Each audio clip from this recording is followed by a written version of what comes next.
Good afternoon, Kat. Thank you very much for being with us today as part of our podcast series called The Future of Fashion. In this podcast series, we'll be discussing actions that fashion designers are taking to make the fashion industry more sustainable, more inclusive, and more diverse. So we're going to discuss about what you do as a fashion designer and the type of changes you'd like to see in the fashion industry to see more representation. So our first question would be based on your brand, because we know that you are an award-winning fashion designer, and we know that your job on a daily is reshaping the adaptive fashion. We'd like to know more about the creative process behind you creating your brand. What goes through your mind when it comes to shaping clothes and aligning fashion, style, and adaptability? Thank you. So I work with all of my clients, and my whole objective is I want my client to feel as confident as possible in their body. So they may have a style that they want to copy, or they may have an event they need to go to. And what I do is I take their style inspiration and then we add functionality. So the beauty of my brand is I can work from personal experience. I have a feeding tube, I've got colostomies and catheters. So I know that we need to access our bodies at different places. I'm a wheelchair user, so we sit in a different angle.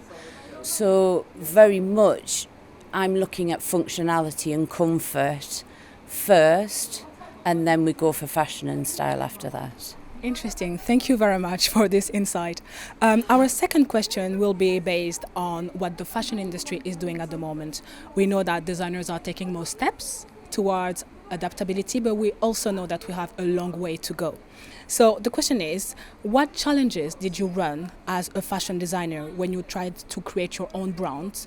And what type of changes would you like to see from the mainstream brands? I think being an independent fashion brand is extremely difficult. I come from a working class background. I'm not university trained. I don't have contacts within the industry. So everything that I've done to get to where I am is literally just done as a solopreneur.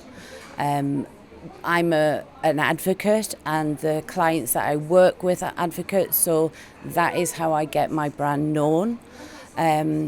But sadly, fashion is not inclusive, be that from what they wear, but also from who they let into the industry and who they feel, if your face doesn't fit or you've got a visible disability, they're not interested in you, which makes it extremely difficult.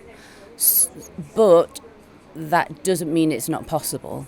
So I very much don't say no. If somebody says no to me, I'll go knock on the door another day. I go remind them. So it's constantly, I'm like that little drip of water, just remember us. I think the industry is starting to make steps to inclusivity. I don't believe it's in a sustainable way. I mean, we have got brands that are starting to, but ethically, how are their clothes made? Where are their brands actually made? Are they in an ethical place? Sadly, if you look at the statistics, that's not the case.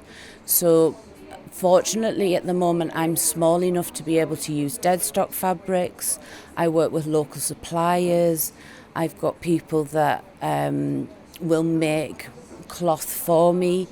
Everything that I use has to be natural fibres, because sitting in a wheelchair, for example, or having medical devices attached to us, we can't use things that are man-made.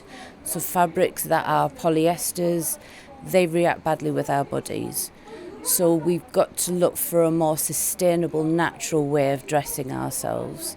And that's why I really champion a lot of northeast companies, because we have the mills in the north. We have in Yorkshire, we are known for our sustainable wool business and our fabrics. So the more we can tap into that and that resource and keep it local, then the more sustainable and ethical I believe it can be. All right, thank you very much for this insight.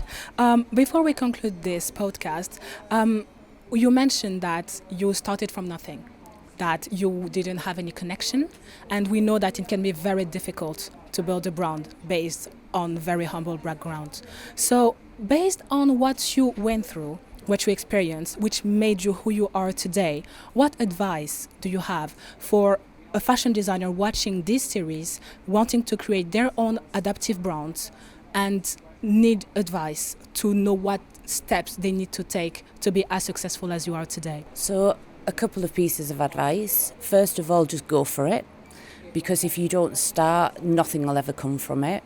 So you've got to take that leap of faith. If it's something you're passionate in and it's something you believe in, then follow your dream. Just start somewhere, no matter how small. And secondly, sorry, can you ask that question again? What was my second bit of advice? Just start. Oh, and if people say no, that doesn't matter. That's not a reflection of you or anything that you're doing personally. It might not be the right time, there might not be receptive, but just keep asking, keep knocking on those doors, because sadly 1 in 4 of the world are disabled. So it may be that person that you're trying to interact with has never encountered disability before, but at some point they will. So we've just got to keep going and remember that if you follow your dreams and you follow your passion, anything is possible. Well, thank you very much for your time, Kat. We really appreciated your insight, and we look forward to see more of you online and on the catwalk.